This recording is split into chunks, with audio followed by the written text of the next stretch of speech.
So maybe it's good to start with the wijksafari, Adelheid. Maybe also a few ground rules. Just, the whole idea is that this is a we're sitting up here on the stage and you're sitting there, but we don't want there to be any kind of division. So it's very important for you to realize that this is informal. It's like our class in a way, so feel free to jump in if you have questions. So it becomes a conversation rather than a presentation. That's I think very important to just say. Very, very good. So we, Adelheid already mentioned, we can interrupt you at any point if you want something clarified. Please interrupt me now. At any point. And the same goes for Donna. And Donna and I know each other for a long time, and she knows if she doesn't know how to say it in English, she says it in Dutch. And we can also do translation. So whenever you have a question, try to do it in your own language if you don't feel comfortable in English. So the language should not be an obstacle to the conversation. And I think your English is fine. You'll be all right. But I don't want to be interrupted. Great. I prepared a speech of about an hour. And so in a sense, we have 3 different modalities, which we have to relate to. Yep. I will take off this light, and then you have some images of the wijksafari. Thank you. And then I have a question back, because I do not know your concept. So what do you like me to do? Well, it's this starting point for the discussion. It would be very good if we have a little bit of idea of your work and the way you work and where you work and the wijksafari, because not everyone here might have seen the wijksafari. There are some people who have been involved. So really you want me to tell about, let's say, about the structure, what it is, or related to your subject or your theme or your... First in 10, 15 minutes, so just in like general. What it is. Yes. Yeah, right, okay.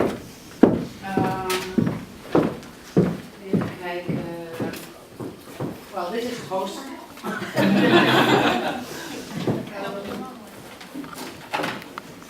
And that's you? This is the poster of the first one. That's the wijksafari Amsterdam Slotermeer.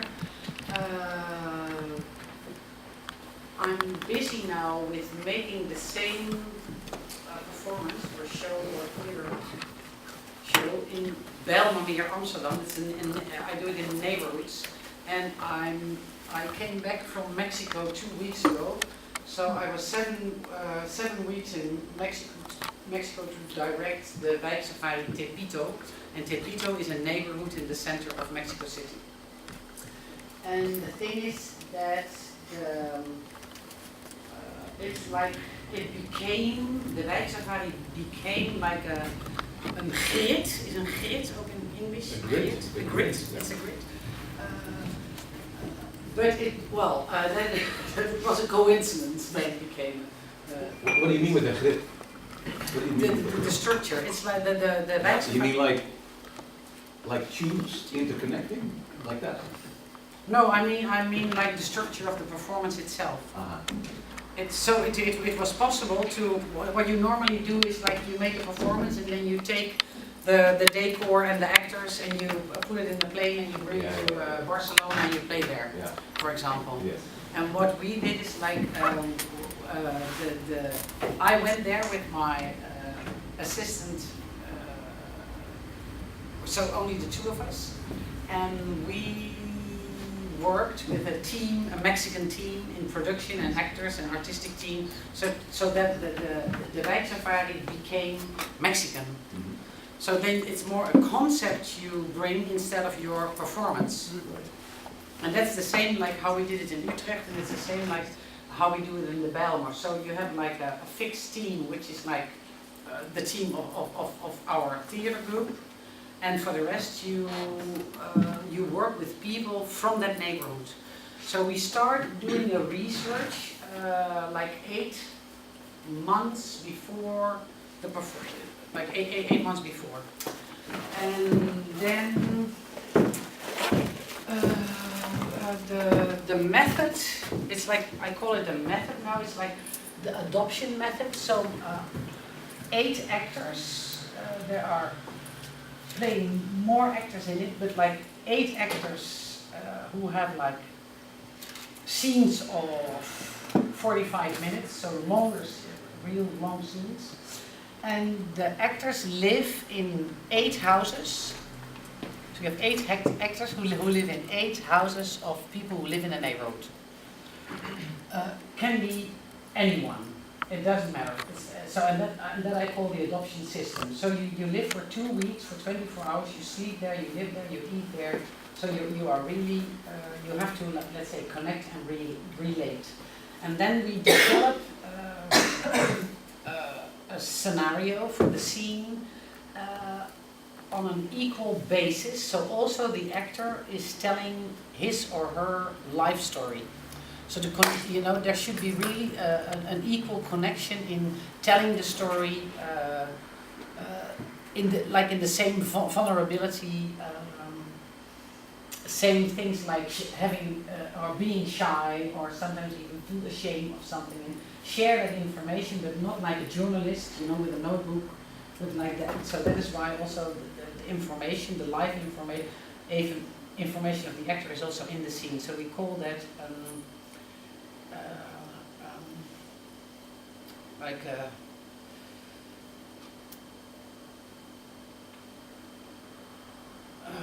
wat is ook alweer botsing? A clash.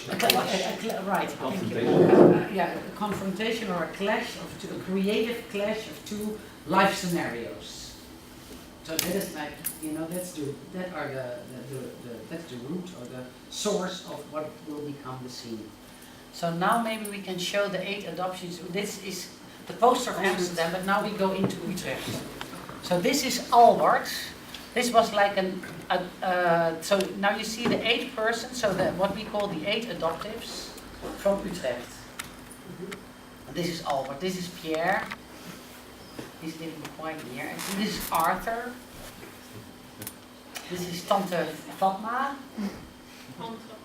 Oh yeah, of course, Aunt Fatma. This is Aad and Amina. Aad just died. Hassan. This is Hassan. We know Hassan because he came to perform in our class. Yeah, I know. I was also at the stud. Yeah. With Hassan. And Khadija.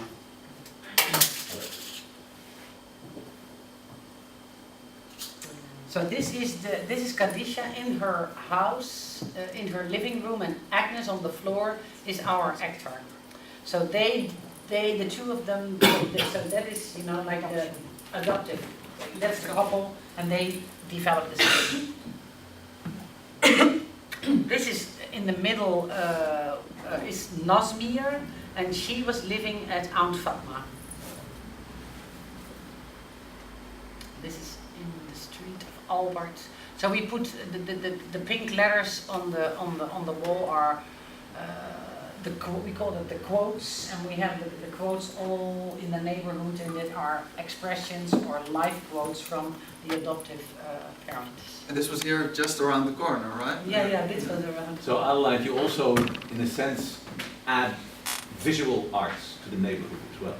It's more than just theater, or Yeah. Because you design it somehow. Oh yeah, that's very good that you ask it, because like in the poster that are the scooters, and that are Moroccan guys from the neighborhood Slotermeer, Amsterdam, and we really want to work with the guys, with the street guys. So what I try to do is that a lot of people who live in that neighborhood can jump into that theater play, so that they really can participate, so that they really are part of it. And I think what we can do, well, I think, is to never lose the theatrical quality of the art, because that is what I love actually. And still, on the other hand, that the adoptions and the scooter guys and everything can be completely themselves. So they can be authentic, who they are. They don't have to live up to a kind of image, or have the same presentation as an actor has. And that is in balance. I think that's an important point to remember when we get to Stud, because I think you guys operate in a very different way. And also Floris in his project here, I think that's a crucial point to come back to later. How do you somehow, how do you fit in non-actors into a theatrical situation and still maintain some kind of quality? Yeah. And this is your solution, to actually link a professional or a trained actor to an untrained neighborhood resident and have them be part of a show that has quality, right? Yeah, and the second thing what is important to have that quality is develop the way you, not the way you look, but the way you see. So I think you can train the way you look at the life, the way you look at the people, the way you look at talents. And I think we are more blind most of the time than we think, than we think we are. And maybe that's because, for example, Nazmi is Turkish. Her mother is a veiled Turkish older woman. We had a small performance in theater De Bali, which is like a year ago about from a different project. Nazmir was asking her mother in public about her giving away marriage. It didn't work because Nazmir never married. She wasn't like, she resisted. But the whole path to it was, and the confrontation was that we made a kind of open performance in which Nazmir confronted her mother and Miral, another, and there was like an intellectual public, and the beauty what I saw is that everybody felt sorry for the mother of Nazmir, Hava. Everybody's like, oh, afterwards smoking outside the Bali or of the Leidseplein, like, oh, Nazmir, fucking. But even like politicians were there, Jasmin, alles was there, writers, Femke Halsema, she's the voorzitter. Chairman. Yeah, the chairman of my foundation, and they were all like, wow, and Nazmir, and wow, now your mother, and what I mean with looking and seeing was that Nazmir was so fucking nervous. Her mother was so strong, but nobody saw it because she was veiled. And the second thing was she only spoke 25 Dutch words. So she was stuttering and she was looking for her words, and she was like, but she was completely calm. And she had a beautiful answer, more beautiful answers. And Nazmir, was like, Nazmir is a beautiful woman, completely raised Dutch. So no problem with language or study or whatsoever. And and so that's what I mean. Like when you it's not so. I was adding something to what you were saying. Like it's not only to make the connection between an actor, a professional, and a citizen. It is like we train also in ourselves. We really train how we see. So we talk a lot about the way we look to each other, and also when we have judgments. Sorry, when you say we, you mean the group. Inside your group? Yeah, the group. Yes, okay. So it's a goal to change perspectives, kind of. So sorry? So it's a goal, one of the goals you can say, or this is a statement, it's a goal to change perspectives of audiences as well.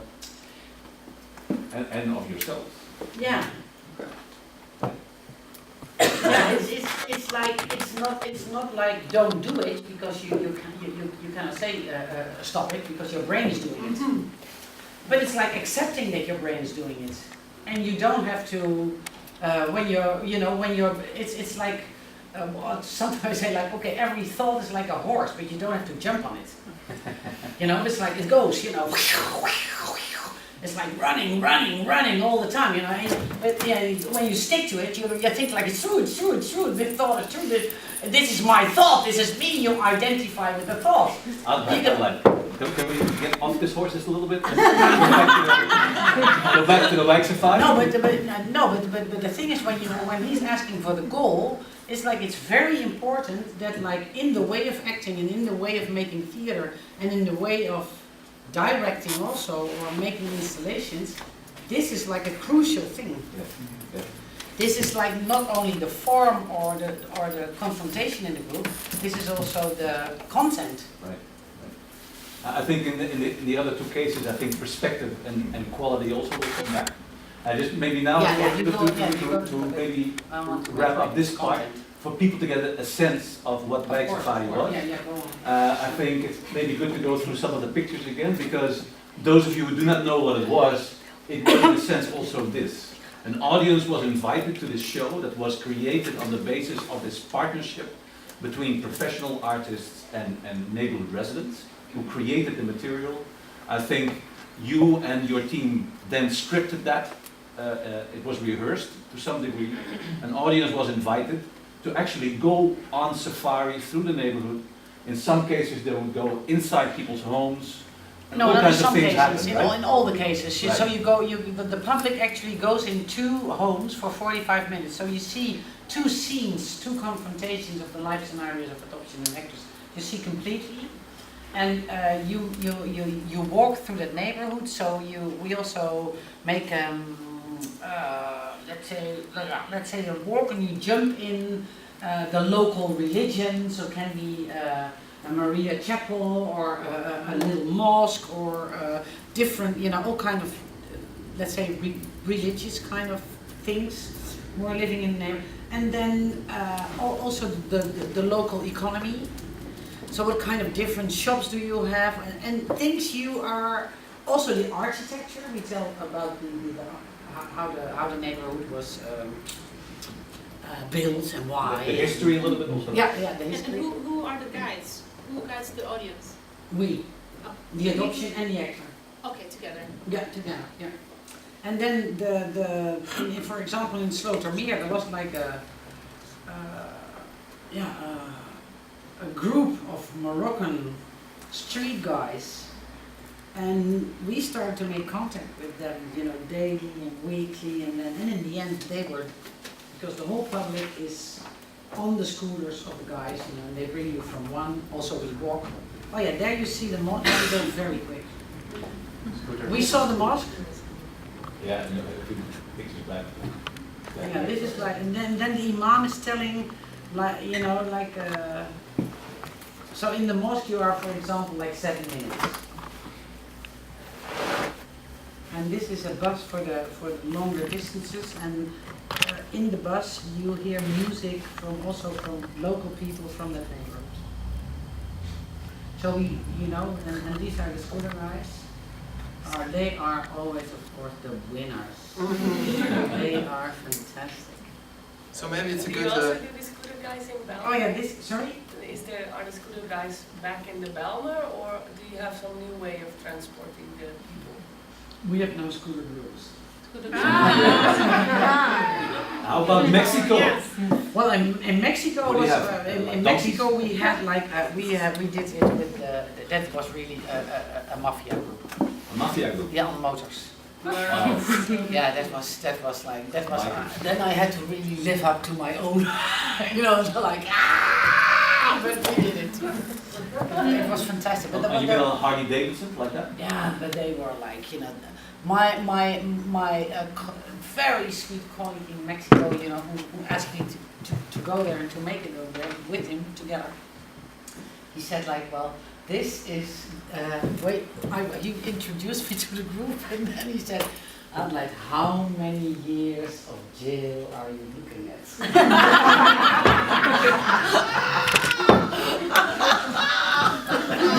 I was like, Daniel, no, please, I'm in shock. Oh no, 6 weeks, we have to play this for 6 weeks. Why do they take the public? Adelheid, maybe it's good. Let's spark this horse. There's no other. We really got with you in the bike safari. We heard Mexico. If we want to see more, we can come to Belma Arena. or Belma. Belma Arena, that's the train station. Maybe it's good to introduce Donna to hear a little bit about stud, so we can open the discussion afterwards. We got a little clip. Premiere!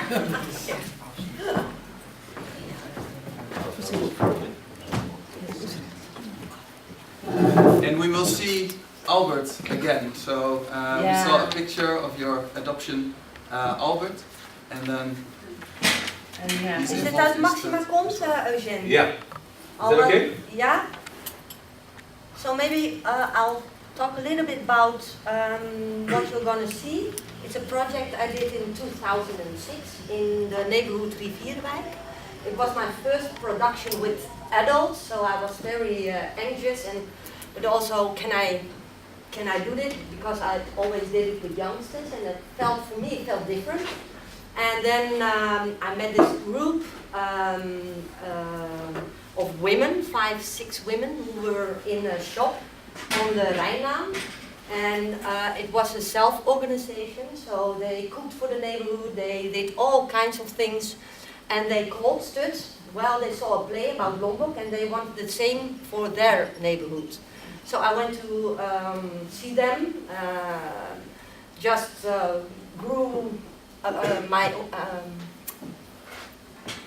well, first a conversation, and I was sold, can I say that? They were so beautiful, and I thought, well, I have to get to know them better, so I went there very often, and then I met the group, and there was a woman, Marianne, and her best friend was Albert, because Albert wasn't living in Rivierwijk, but in the house where the Wijksafari also came, only. And she said, can my best friend play along? I said, well, of course. It was a group of 8, I think, and Eugène recorded a lot of the rehearsals, and so he did research about this project, and we're going to see a small part of it. Okay.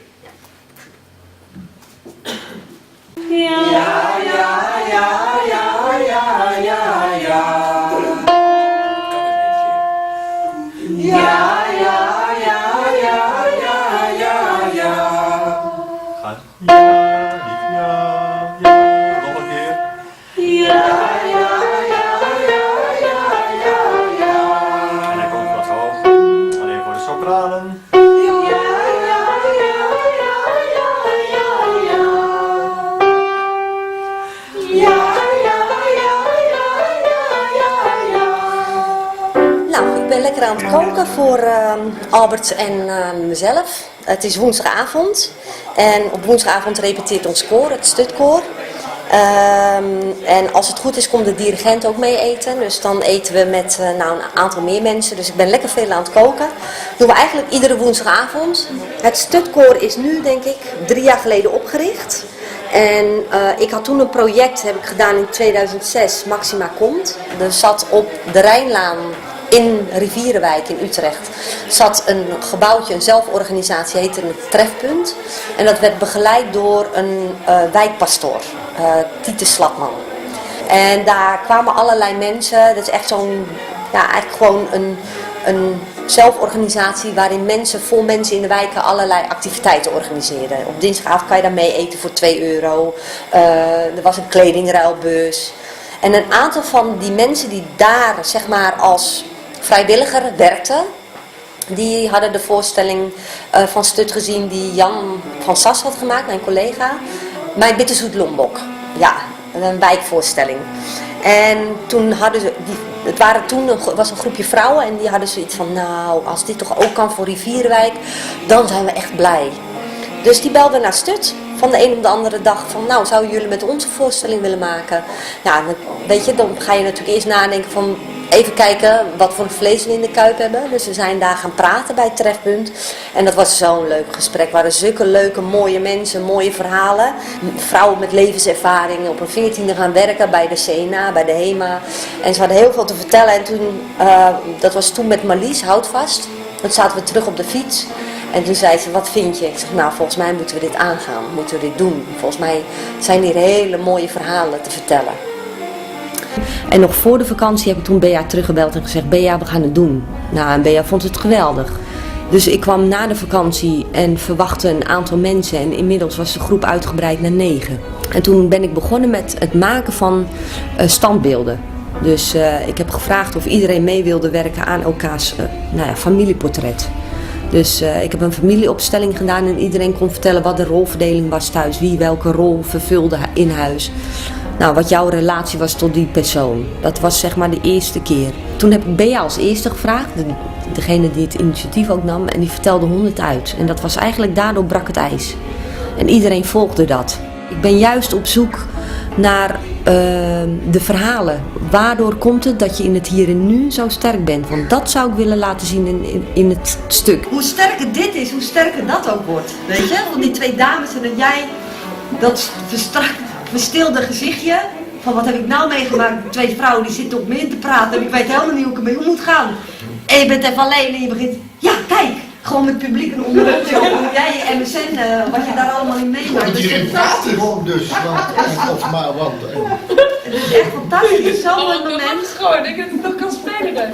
Ja, jullie worden bijna te snel alweer. Oh. Er is 1 stukje, Marjan. Op een gegeven moment, jij durft niet meer naar hem te kijken. Dan zegt hij, van mij hoeft het niet meer. Dan draai je, oh nee, van mij hoeft het niet meer. Dan doe jij dit, hè. Mag je heel langzaam doen. En dan hoef je geen contact met het publiek te doen. Je hoeft niet naar mij te kijken op dat moment. Dus het is dit zo, naar voren. En misschien mag je wel een hele diepe zucht, zo van ik durf niet meer te kijken. Maar je hoeft niet per se iemand in de ogen te kijken. Je kan beter iets eronder kijken, want het is heel mooi. Want Albert kijkt een beetje zo. En jij kijkt dan een beetje zo. Ja. En dan is het, weet je, mag lang duren voordat je daar überhaupt ja op zegt. Mag je echt 5 seconden over doen. Weet je? Ja. Het is wel zwaar, man. Oh ja? Soms denk ik wel eens, nou. Ja. Nou, denk ik dan. Ja. Voor mij hoeft het niet meer.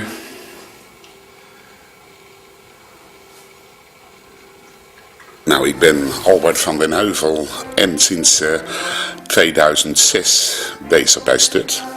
Het eerste ding bij Stut was echt Maxima komt.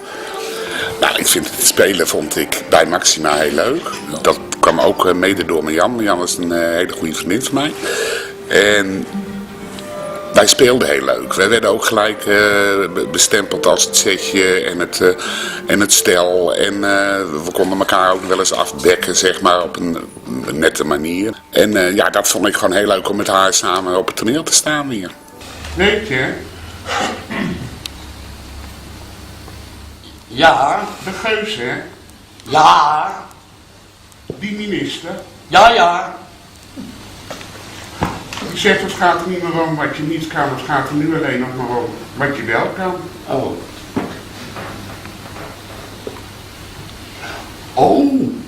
Oh, maar dat vind ik wel een hele originele gedachte.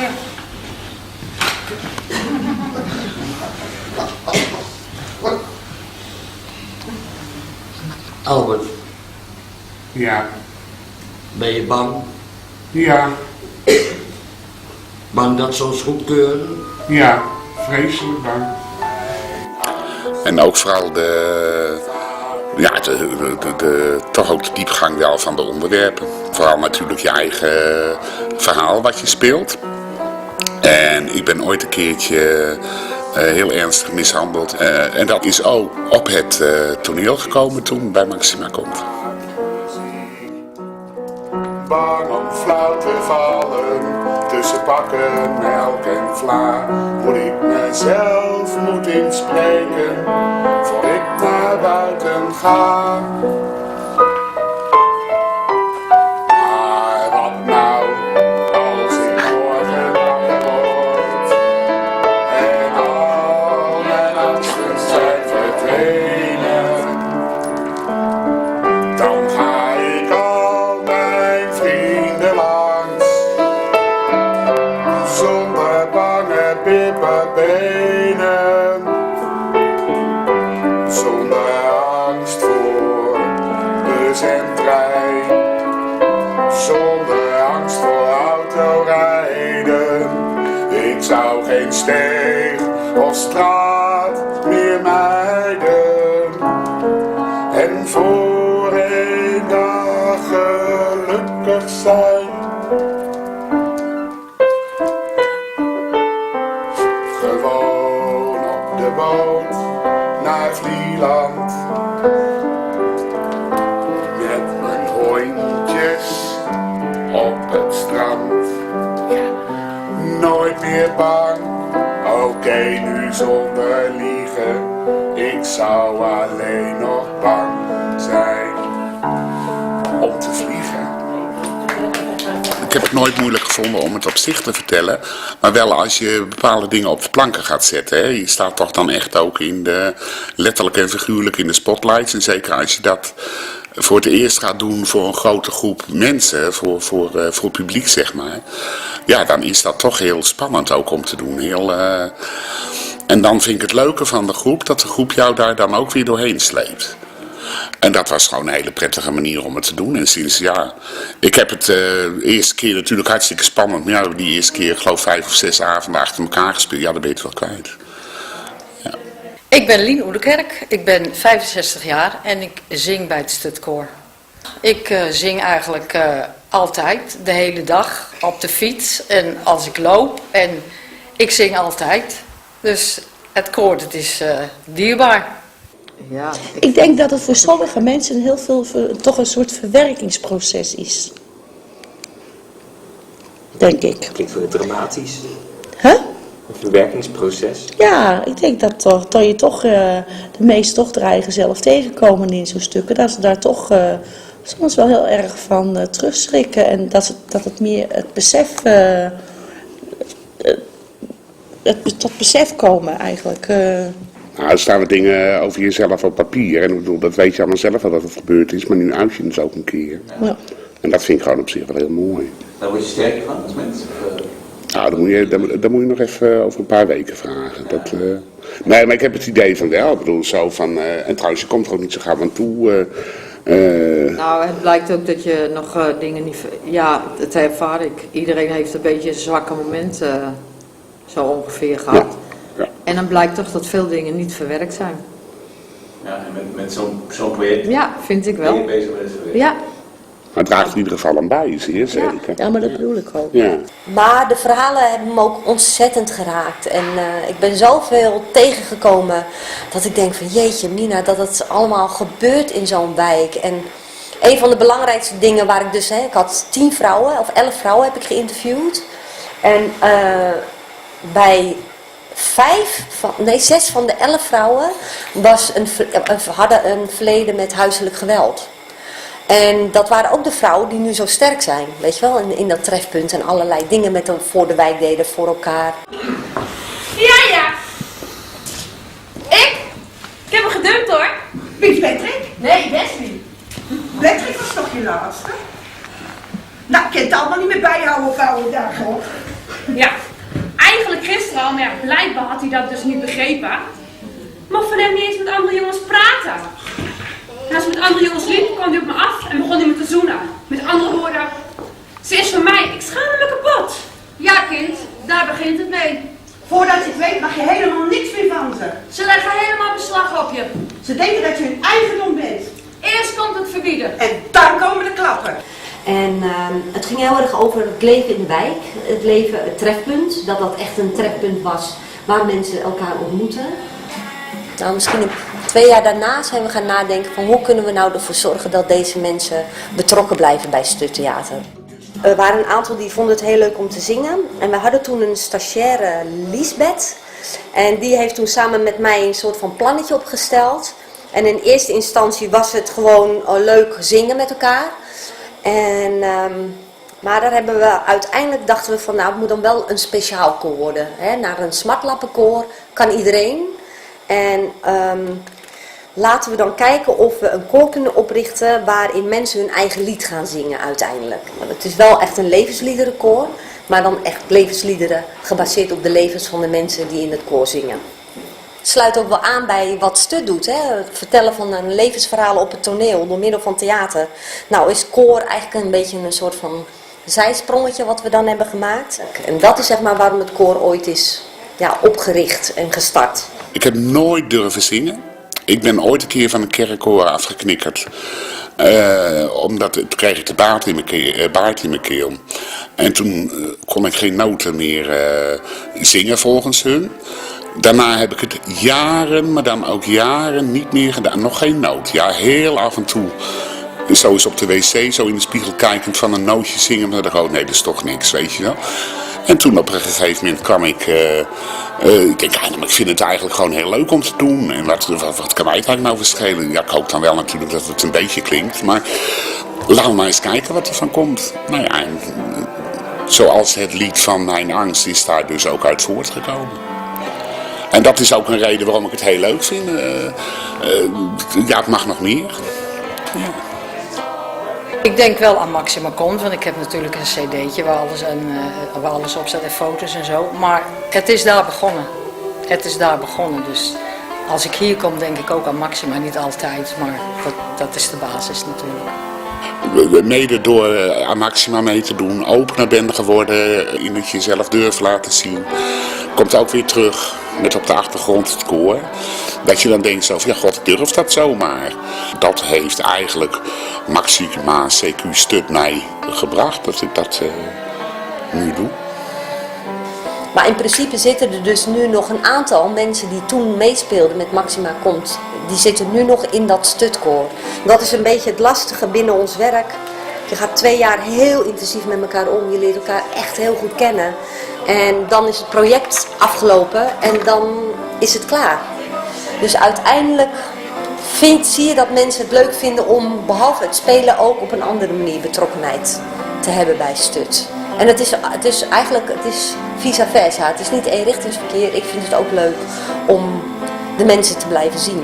Doordat die waarachtigheid en die echtheid gewoon zo zichtbaar wordt in wie ze zijn en hoe ze op het podium staan, denk ik gewoon dat dit net zo mooi is als een toneelstuk van Stut. Ja.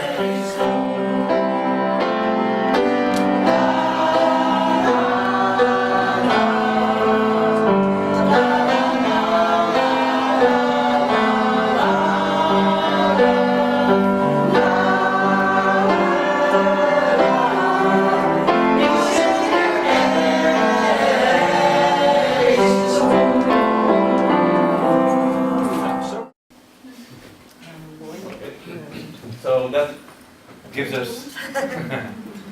maybe to place honor to Albert, who you both Albert passed away a few months ago, and he was in both projects, which made it very special to see him here again. So maybe you didn't expect this to happen. This gives you maybe a little look in the kitchen as to a very different way of doing this kind of work. So we have, if we talk about, let's say, performance and community, or art and communities, there's different ways in which you can do this kind of work. Adelheid is one way, Stut's and Donna's is another way. And maybe to give you a chance to maybe take a deep breath, let's move to Floris, to maybe also explain yet another way. Because Floris has been working here in this space. This performance shop or art shop in a sense, which is a new initiative of het Huis, an initiative to somehow bring literally the house down to the level of the neighborhood. And Floris is one of the first theater makers to take hold of this space and to do a project here in this space and to involve the neighborhood in a sense. But again, in a very different way than the two models that you have seen until now. The White Safari and the community-based theater work offspring. So maybe you can tell us a little bit about your project, which is called My Neighbor, the Ex-Con. Mijn buurman. Bij buurman. So I've been working with the house and festival on the Werf and House on the Werf for a couple of years now, and I always been fascinated by the concept of punishment. So how do we punish people in this country or countries all over the world? And what is the objective we have with punishing people? So do we want to make them better persons, or do we want to keep the society safe? And how does that work? Does it really work? And what does work and what doesn't work? So when I got the question from the house, do you want to do a project involving the neighborhood? I thought I'll go on with the concept of punishment, but find the connection between punishment and the neighborhood. And that is I thought when people are coming back from their time in prison, so when they're returning to society or when they're coming back into society, that's the moment when society actually has to deal with these people, because for 8 years they've been out of our sight, out of our way, we've been safe, we felt safe, and suddenly there's someone coming in. Of course that's was a bit sort of inspired by all the every now and then you get this news flash of course pedophiles coming.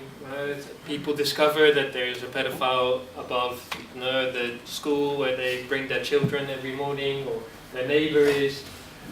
That's not the most interesting case, I think, but still it was inspired by those kind of articles, and I thought let's do a project on that. And what I made in the last couple of months, I did a lot of research. I spoke a lot of people from the neighborhood. I spoke a lot of people who actually work in prison or with people who are coming out of prison.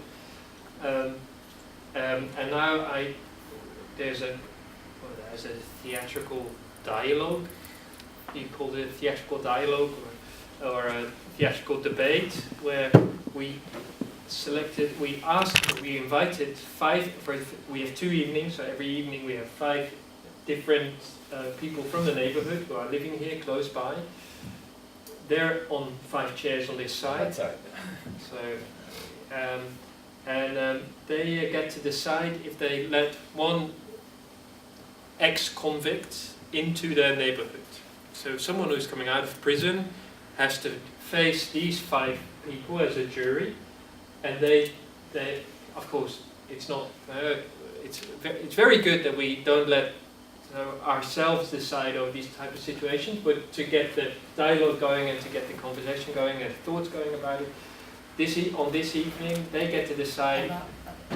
So they get to decide if they let this ex-convict into their neighborhood. Oh, right. And he sits here. And he sits there. Yeah. Last Thursday and tomorrow. Yeah. He sits there. Yeah. So you're totally in the middle of it. Yeah.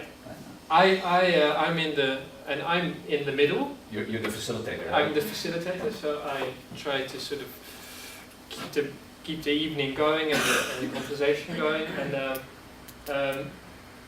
at the end of the evening, they make their final decision, and he gets a yes or a no. So, and what we did with the people from the neighborhood, so we spent a lot of time finding us, also through, for example, people who were involved with Black Safari. So we sort of went back to that network and sort of expanded also from there, and worked with a lot of organizations here and found people through those organizations.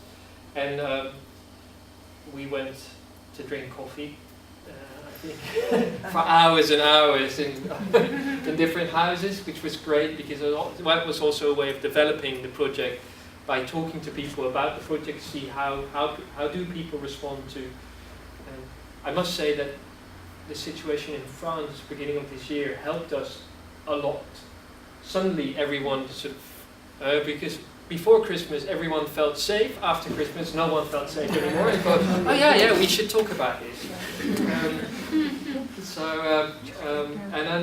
And then we had an evening here, and we we just had one evening to prepare, and we sort of went through the project, not through the evening, but sort of explained what the ground rules of the project were. So, because we wanted them to be as unprepared as the audience. First reaction, you should be. Otherwise, if you know what's coming, everyone has already decided. Oh, well, you know, that question, I'm going to say this, and I'm going to say that, and then you don't have the sort of the feel of the moment. You know, so because I think it should work. Well, it works like the audience is looking at the 5 people here and sort of trying to see, if I was up there, what would be my answer? What would I say? Well, if we at gunpoint, because the audience is safe, these people are sort of in the front line, giving their answers, speaking their mind. So maybe we should also explain that this guy here, the guy there, is a professional actor. Yes. Who's whom they have never seen before. Yeah. So he comes in at one point. Once the evening has started, and this actor has been prepared by you. Yeah. You have scripted a role for him on the basis of many interviews that you've held with real ex-convicts. Yeah. So the story is authentic in that way, but he performs. But he performs very realistically. And they know that he's performing. Yeah. So they are aware that it's otherwise it wouldn't be. But they have not rehearsed with him.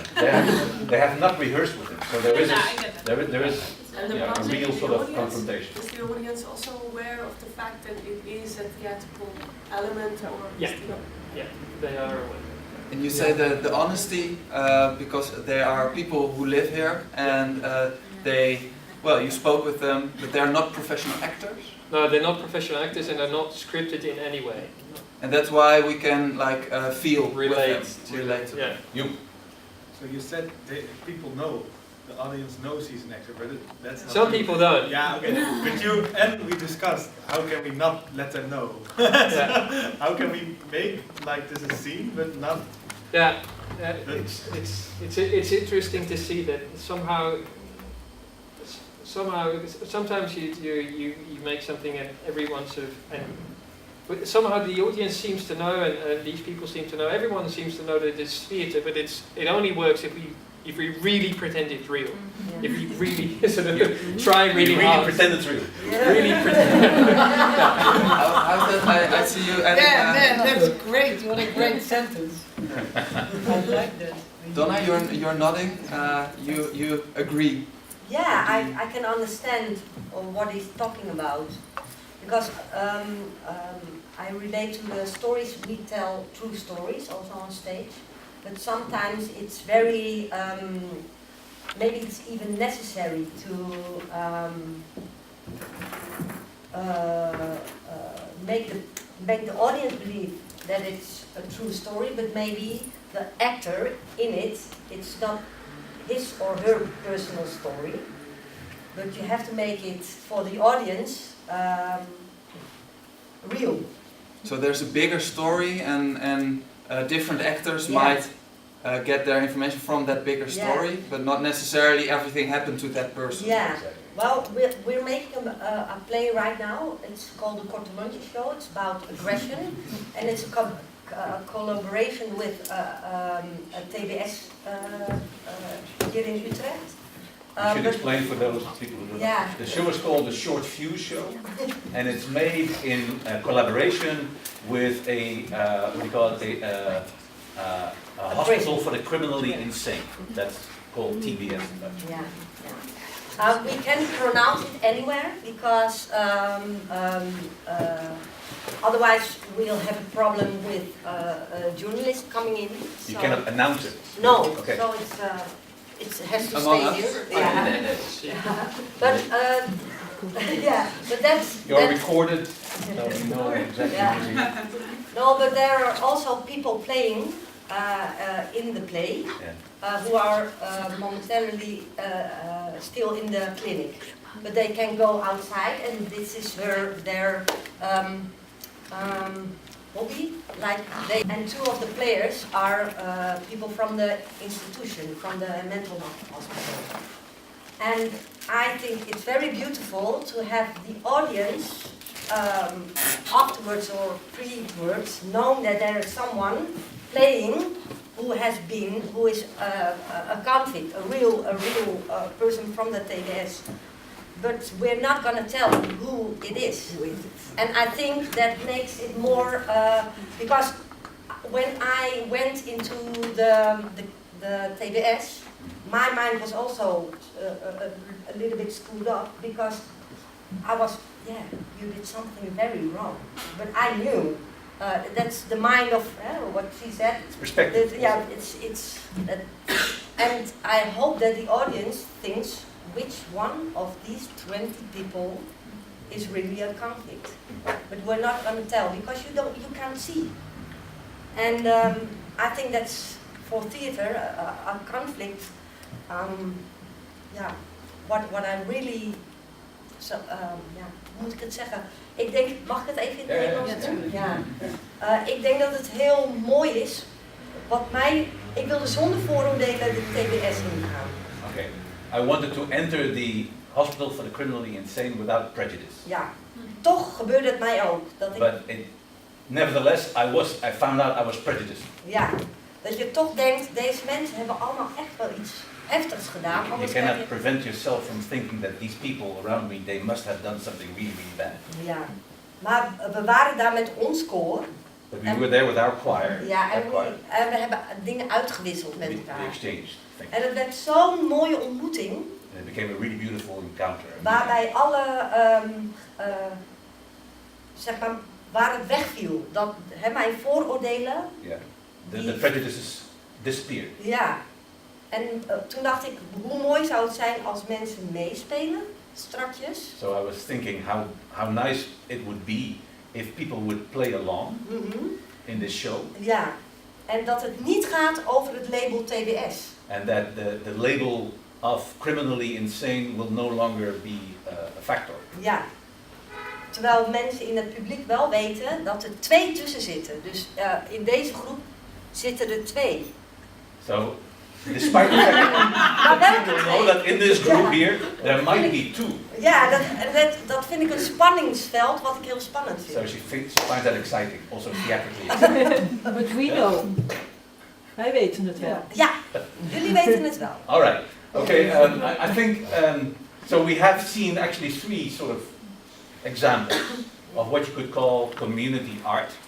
We've seen the neighborhood safari, and you've done other work as well, where you, in a sense, try to make a bridge between what you could call, in a sense, mainstream art, the regular theater, and then make a connection or a bridge to the neighborhood. And you want to somehow create something there. Maybe this is a time to ask you, all 3 of you, why do you find there's a passion there? What? You making fun of me? No, it's just, I understand it, sorry. Why do you do this work? I mean, one at a time. And then I would really like to open it up also, because we're dominating the conversation here.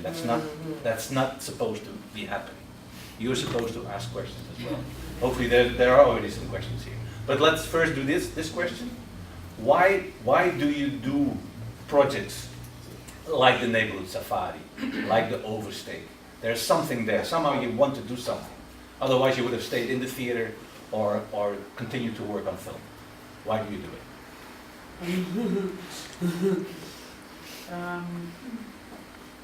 In art school I was confronted with a teacher who told me one sentence, you know, he was like a philosopher, so he told us a lot, but one sentence was let's say, stick to my everything, and it was a sentence of Gandhi, and he said like, and Gandhi, the sentence was, make the world every day how you, the world, want to be. How do you say it like that? How you want the world to be. How you want the world to be.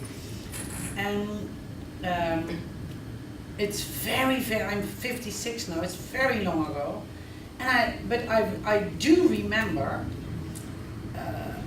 how big it was, and I was like, wow, the world, man! I was 20 or 22. The world, man, the world. It was like, but that sentence came back to me like a boomerang. Mm-hmm. And it was back and back, and it was lightening me and it was lighting me at the same time. So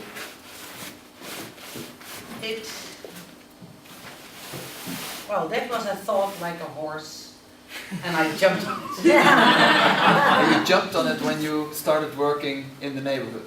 No, in art school.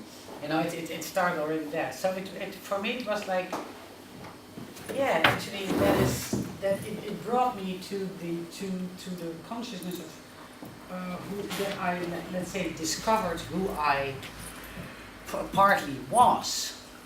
It was like for me identifying with the quality of what fascinates me the most is I'm a human being, and what is the quality of my humanity in a human being?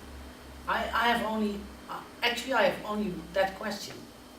What is my human in my being of a human being? What's my humanity?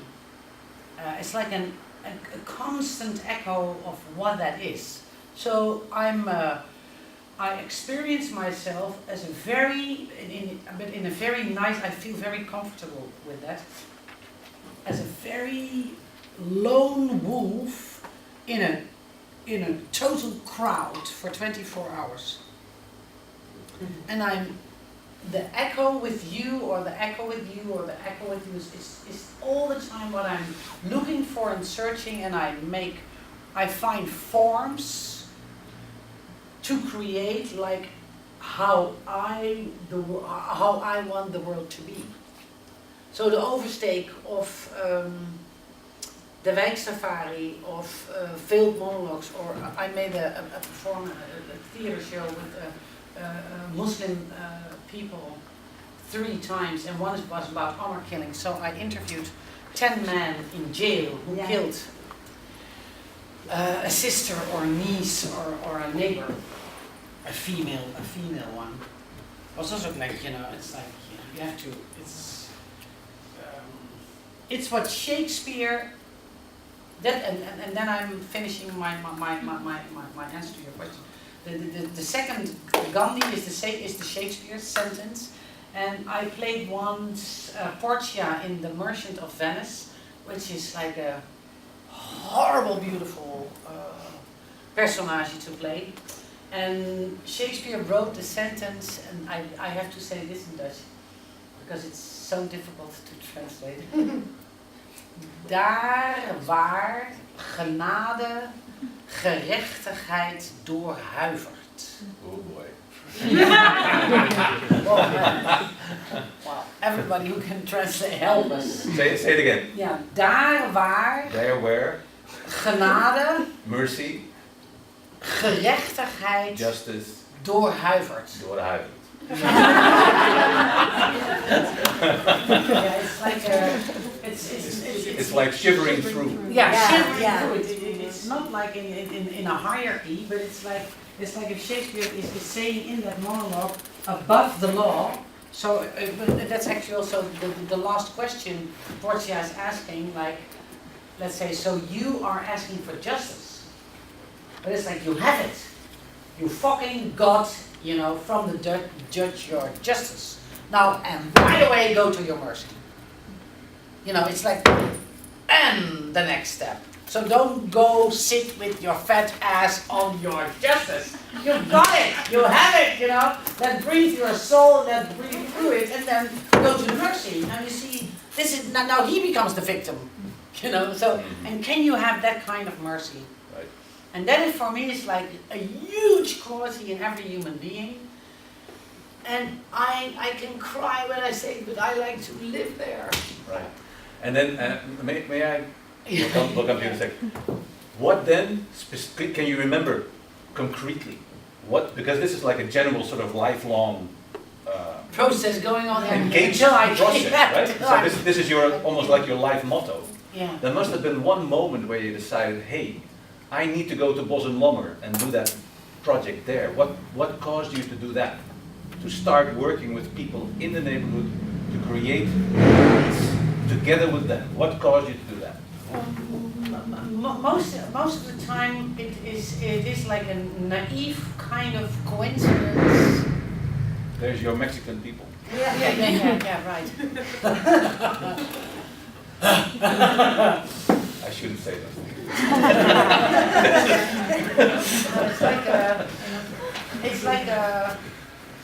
It's sometimes eating my soup and hearing one sentence in the 8 o'clock news. Or sometimes like reading an article like I went for 4 months to Africa, but like this, and made a documentary about women in the rural areas. Because I saw in the Volkskrant on the economic page the continent of Africa only with the countries really signed in it where you can earn money, and the rest of the countries were wiped out. I was like, fucking hell, man, you know. So it's about encountering humans. I'm trying to grasp. Is it about encountering the humans beside the 8 o'clock news? Like going through that to encounter people? No. No, it's completely. It's like it's between 4th and 6th. I was on a nunnery school, and every day I brought how do you call zwervers? Tramps at home, and they were adults, of course, and they lived in the streets. And I said to them, oh, but they also want tea and a cookie. And my mother every day said, like, you come at the front door, you don't go through the garden, which I did with with my friends. I said, yeah, they were my friends. So it's like, I think actually I started. Somewhere where I was born. Maybe we should leave it here. Yeah. It started there.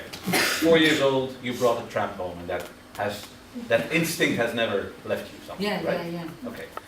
Donna, what makes you tick? Why do you do this work? Well, maybe it's my middle school. I first got acquainted with drama as a lesson. And I come from a family where we never went to theater. We never went in museums, but there was a lot of culture. I'm half Indonesian, half Dutch. And there was a lot of culture in my house. Always, like a birthday party was never sitting in a circle and talking. There was music all night long. And food. Food, lots of nice food. So I'm from, how could you say, I'm a labor... Working class? Working class daughter. And then I came in my middle school, and then I got a teacher and I got drama lessons. And I thought, wow, this is something new, which gives me so much strength, so much power, so much joy, so much, I can be someone, I can't be at home, I can't be in the streets. And I felt like, well, this is something I want to give everyone. Because what I feel right now is something I want to give others. So the same teacher said, well, you have to try to come into the School of Theatre. But I was like, I just knew Shakespeare, I'm sorry, and other writers, I never heard of them. So I had to write a letter of why you want to be in the school. Motivation. And I had to pick a scene, a monologue, and I had to sing a song. So my teacher helped me with that, and my motivation letter was, I think that everybody in the world should get to know, get acquainted with drama, with theater, and feel the same thing as I felt. I also did a school where I became a youth worker. So I was working in the neighborhoods with Moroccan guys. Mostly I was a youth worker. And I said, well, if I can give this experience which I had in my middle school with my Moroccan boys, then I think the world would be so much more. And it's in the ground law. Everybody has to, art is for everyone. the constitution. And the constitution of law. Art is has to be open for everyone. But in my childhood, art wasn't a real part of my life. And I thought, well, maybe not my life, but maybe I can get other people to get acquainted, and maybe they love it, maybe they don't, maybe they hate it, but I wanted to give them a stage. And then I was working, finished my art school, and somebody called, and it was Stut, and they saw, had to, well, there was a piece, 4 Moroccan guys and 1 Dutch girl, and the Dutch girl quit, and they had to do 12 more plays. So they called me and they said, yeah, you know the Moroccan culture from your work, and you have a bit, you have experienced theater. Do you want to play? So I stood on the stage in 2 weeks, and I thought, and we were playing for all kinds of groups in the neighborhoods. And then I felt from the inside what it was to be a part of a project. And I thought, well, this is just, I want to work here. This is what I want. And then I just told the artistic director, well, maybe I can try. And then she said, well, go on. What would be the theme? I said, friendship and honor. The guys in my group are really busy with that theme, and that became my first project. Yeah, with a lot of help, but Krulletjes, yeah. Yeah. All right. Okay. So that's my why. Right. Floris, why do you, as a theatre maker, look for the complications of working with untrained performers? Why do you do that? What do you find important about it or exciting about it? Why?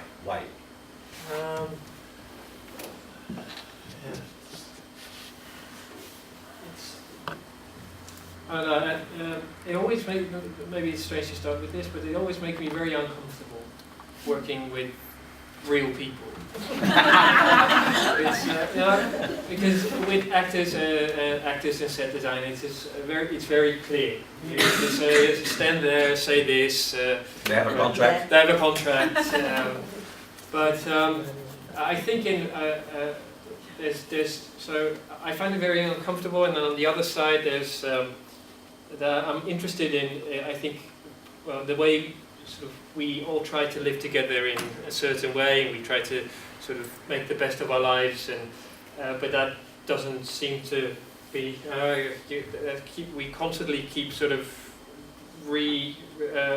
redefining what the ground rules are which we're living by. I find that fascinating. How does that work? That we sort of, with this whole group, and then we have to say, no, you can't do this, but you can do that, and if you do that, you get here, but if you do this, you get there. And so that's I think theatre for me is a constant laboratory where you can sort of do little experiments and check out how does it really work, and does it work like this, and we can start a dialogue with more people by showing things or making people experience things. And somehow it seems that every now and then, because I do things with the comfortable actors and set designers, but every now and then it seems that a project needs a bit of reality in it, and a reality check. To prevent myself from, or maybe with all the people we're creating a performance or a piece with, to prevent ourselves from sort of climbing into this ivory tower and then saying, well, look, this is the way the world works. And by bringing in, for example, this performance, bringing in 5 people, and you say, okay, everyone's opinion is equal in worth.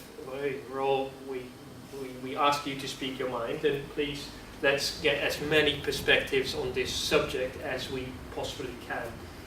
And I think that's why every now and then I make it so uncomfortable by creating this unpredictable setting where anything can happen, and that's always also, I think, always the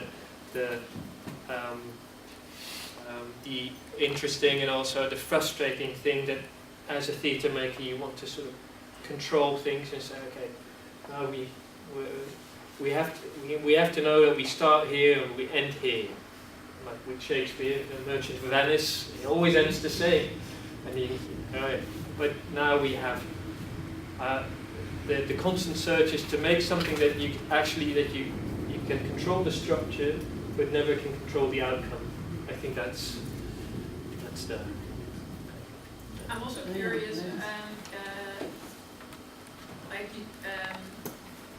now we've spoken about the actors or the people that are not actors in the play, and is there also a why, like concerning the audience? What kind of audience do you want to reach with your work? Like, is it? Maybe to answer from this project, I'm very happy with the audience we're reaching now, although it's a small audience, as you can see. But I think through the research and the way we structured this project, and we went out into the neighborhood, but we also went out into a sort of professional area, the jails, the organization that are working with ex-convicts. We're getting this strange, not really definable audience composed of people, theatre lovers, professional theatre makers, but then last week we had the vicar from a jail somewhere near Rotterdam, and there were 2 or 3 ex-convicts that I spoke to, and then there was people from the neighborhood, and that mix. Because I think if you want to start a dialogue about this subject, and the aim is to create as many perspectives as possible. It's also the audience you want to reach. So getting outside of your comfort zone to reach new perspectives, to talk with new people. But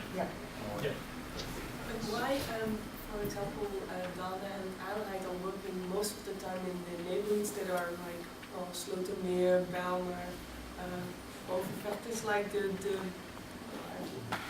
bad neighborhoods, but it's not at Gooi.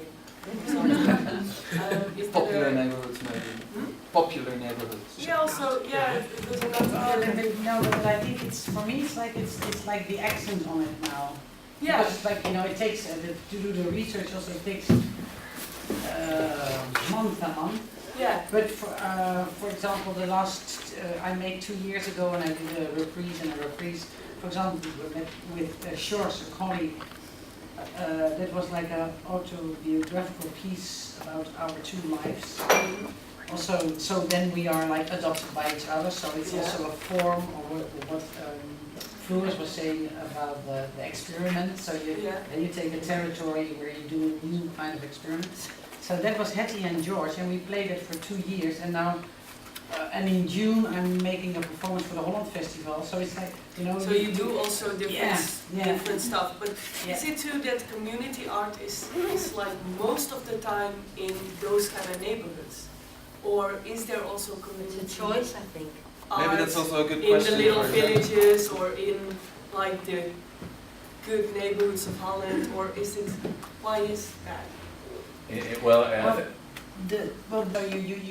has like what I always call echoes. So the Oversteek was last year, and there we walked with 100 people in every village where we played. So it was I asked Johan Simmons, and he said yes. If I could really break in his performance, Danton's Dead. You know what he was saying? So we came with 100 people walking from the neighborhood into the main hall theaters of cities, and then after the performance we broke into the piece, we ate our soup and everything, and then we were sleeping on the stage with 100. And the next day we had a breakfast with the directors and the management team and the people who work in the theater. And that was for example, to bring the neighborhood in contact with the center, and the main goal was to open up the main hall theaters for people in the neighborhood. So like it was like a question for me, like why don't you open up? Or why don't you be a community house in your city? Because it's the name, Stad Schouwburg. Yeah, exactly. You know, it's the Schouwburg of the city. But you are only the Schouwburg of a few. Try to break open these walls of a theater that is not longer the theater of the whole city. Yeah. Is that an answer to your question? No. But it is, but I think that the oversteek is a good example that you bring those people from the neighborhood to the center and to a very different community, which is different than the Wijksociety, where you bring that community to their neighborhood. It's like the other way. It's the other it's way like around. the other way around. But I am still wondering if the projects, like the community art projects, if that exists as well in like very different communities than what we are speaking about now, like Zoetermeer, Belmer, Overvecht. In the Netherlands, it's mostly they take mostly place in let's say popular neighborhoods of the kind that you just described. That is not to say that it's like that everywhere in the world. If you look at it worldwide, it becomes a very complicated picture. But in general, you could say that this has to do, I think, partly with what Adelheid also says about, let's say, the mainstream, just to use that term for a minute, is a place that is generally frequented by a very limited portion of the population. Usually, according to the Central Bureau of Statistics, we're talking about higher educated, white, middle-class women. Women that frequent the theater on a regular basis. So that means that, and we're talking about maybe between 5 and 10% of the population. It means that 90% of the population, all tax-paying citizens, all citizens who have right to art, are excluded. And that is, I think, the motivation why artists sometimes feel the need to go to places like this to create work. So it becomes, art becomes... to involve those people, I think that's but are they excluded? Well, no, it doesn't mean that the door is locked to them, but that many people lack the means to go to places like this, or that what's on offer in those places is not necessarily relevant to their life. Connecting. So that's why people like these are creating work that somehow literally becomes relevant to their lives. Like Floris is dealing with an issue that could actually be an issue here in the street. He creates an artistic form to bring the people in, and this is art, but it's also a conversation about something that matters. And so those kinds of things are happening, and I think all three of them work in different ways to try and bring other people into the creative act, sometimes also participating in the creation of the work. So, I don't know if you want the conversation to go that way, but to stop me. Floris, because this is kind of a theatrical dialogue that you're making. What is your artistry in it? So what is your aesthetics when you're making a dialogue?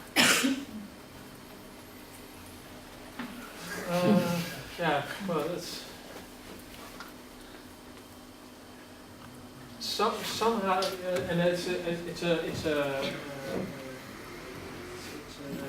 an ongoing research how to, because with aesthetics often we think of beautiful things, but that's not the thing. It's I think what I try more and more is my father always says that my performances are an essay. He says, oh yeah, I can see you starting from this sort of premise, and then you work through these arguments, and then and you end here. But I think the sort of the ongoing search for me is to make it more and more about experience. Although we're creating an experience in which not only we sort of we rationally talk about things, but we actually feel what it means to us. And I think the aesthetics are more and more about sort of creating, Empathy, maybe? I don't know. Empathy. No, I think it's not. The experience is not a sort of directed at one certain emotion. I think it's more that you sort of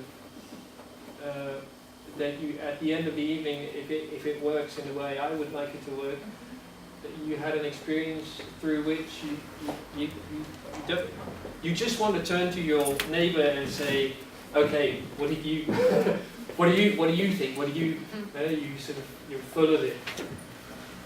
You want to open up something, a dialogue that is maybe locked. Yeah, I want to. Yeah, and aesthetics. If you talk about artistry, that's one thing. That's what I want to sort of. That's my goal. What I want to reach, or what I want to establish with the audience. You feel the need to talk about it because it's emotion, and it's not about sort of arguments and then who's right and who's wrong, but because it's sort of because it comes to maybe your core of well-being or your core of safety or your basic feelings. And how do you then prepare for an evening like that as an artist? Yeah. Well. What is your mindset? So, what I did, just to give you, what I told you, we spoke to a lot of people in the neighborhood. I spoke to a lot of professionals dealing with this subject, and then at one point you have to.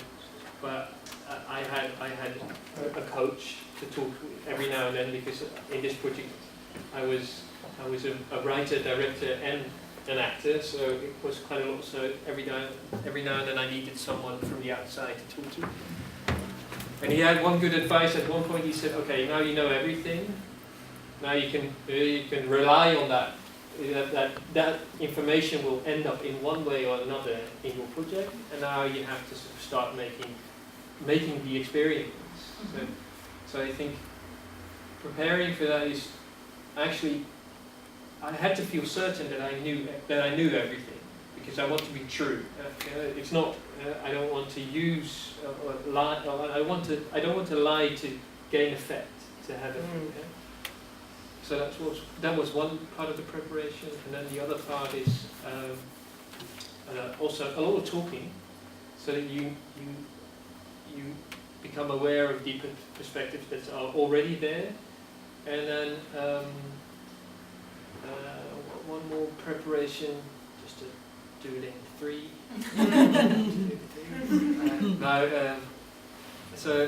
One preparation was with a couple of people that I was working with, and for example, Joop was every now and then in the rehearsals, and set designer and actor, but also people who were just walking in, sort of play games, try to sort of.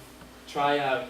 Okay, so now we're talking, but I set the rules, and now You're rehearsing the dialogue. Yeah, rehearse dialogue, and with also the rules of the dialogue. So which rules will give you an effective, or an interesting, or a fun, or a moving, or a difficult dialogue or type of dialogue.